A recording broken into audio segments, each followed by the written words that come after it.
Well, I hope it made me a better teacher.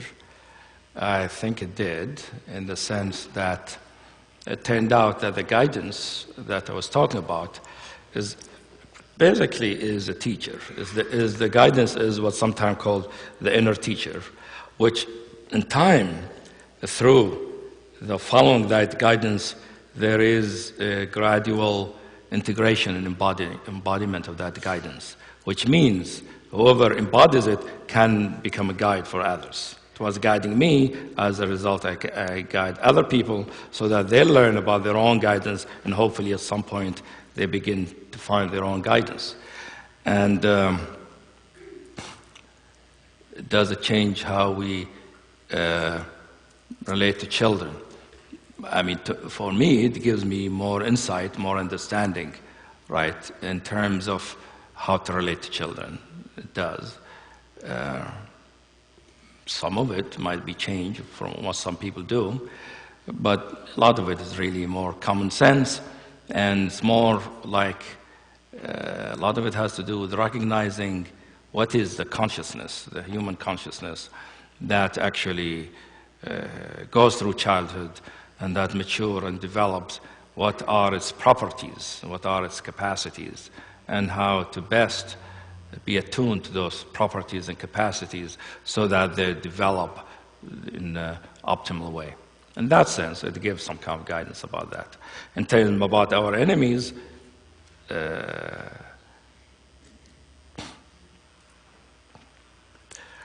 enemies. It's not usually language I use, but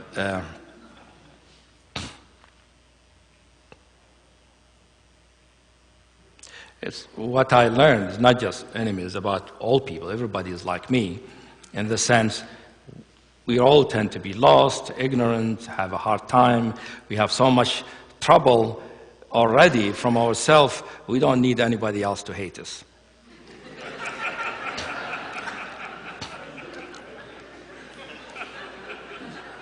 So really, so I learned, just like I like people to be kind to me and to consider me, I feel, I learned that that's how to relate to other people. And that everybody is really a manifestation of the truth.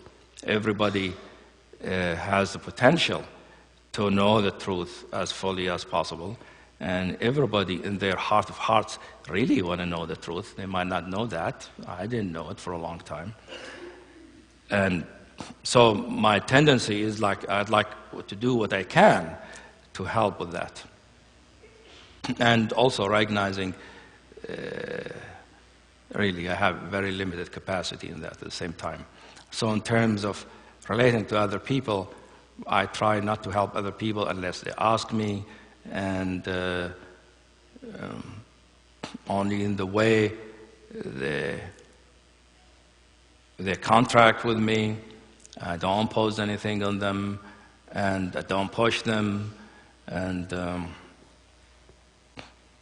one thing I learned throughout the years, actually, one of the ways that the teaching of this school has developed is that I learned in time kindness and openness and acceptance work a lot more than pushing and forcing, and for people to be more real, be more themselves. So I recommend those qualities.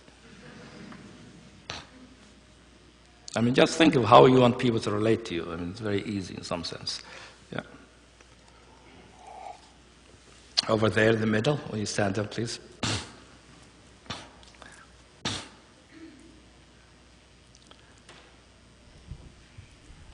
Hameed, I was attracted to this teaching, hearing you speak here years before, and I appreciate the form of the school and the structure of the school, and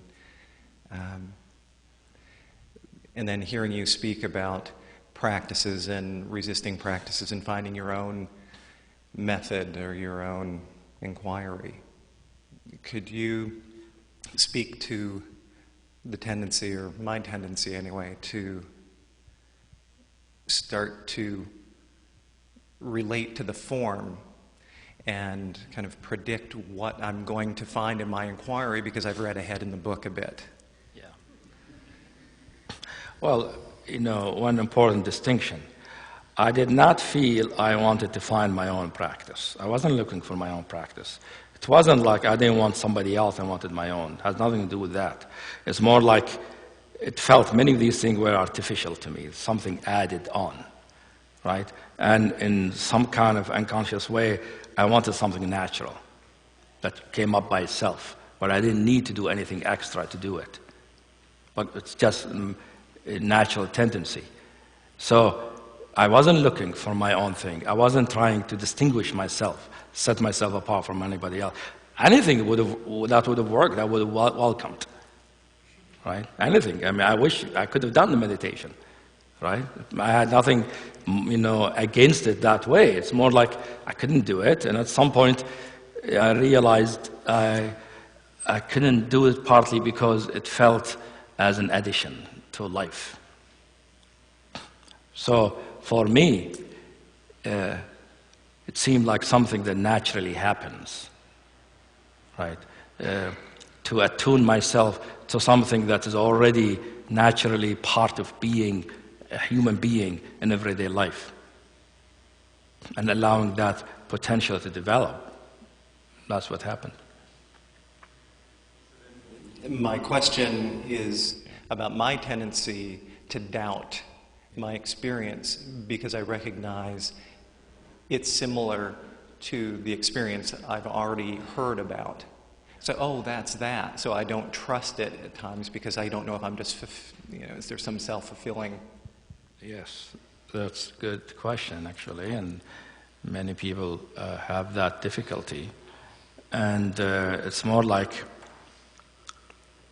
it's true, I had to go through that, and it's not easy, and you'll have doubt, and unavoidable that you'll have doubt, and it's not bad that you have doubt.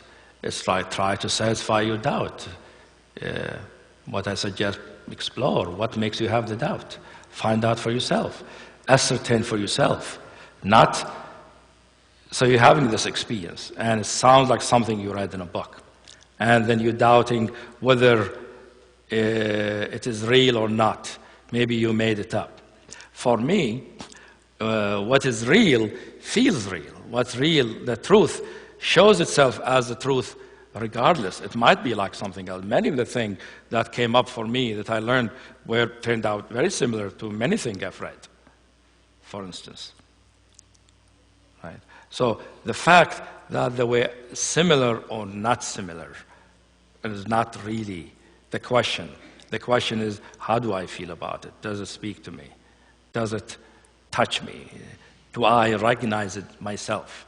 And that may require some kind of an investigation of finding out my own attitude and positions and history about those things. Meaning, the inquiry that's in the book that I learned is not only inquiring into what the question is about. The inquiry always include the inquirer, the person who's asking the question, the person who's having the reaction or the desires. Is always part of the inquiry. So I think if you include that in your inquiry, right, in your investigation, where does doubt come from? What does that have to do? Maybe it's coming from some kind of truth that will be important for you to see. Thank you. And the truth, who knows? Might be a psychodynamic truth about relation with your father, or might be some deep truth about reality that you sort of intuitively know, right? But you haven't consciously known yet.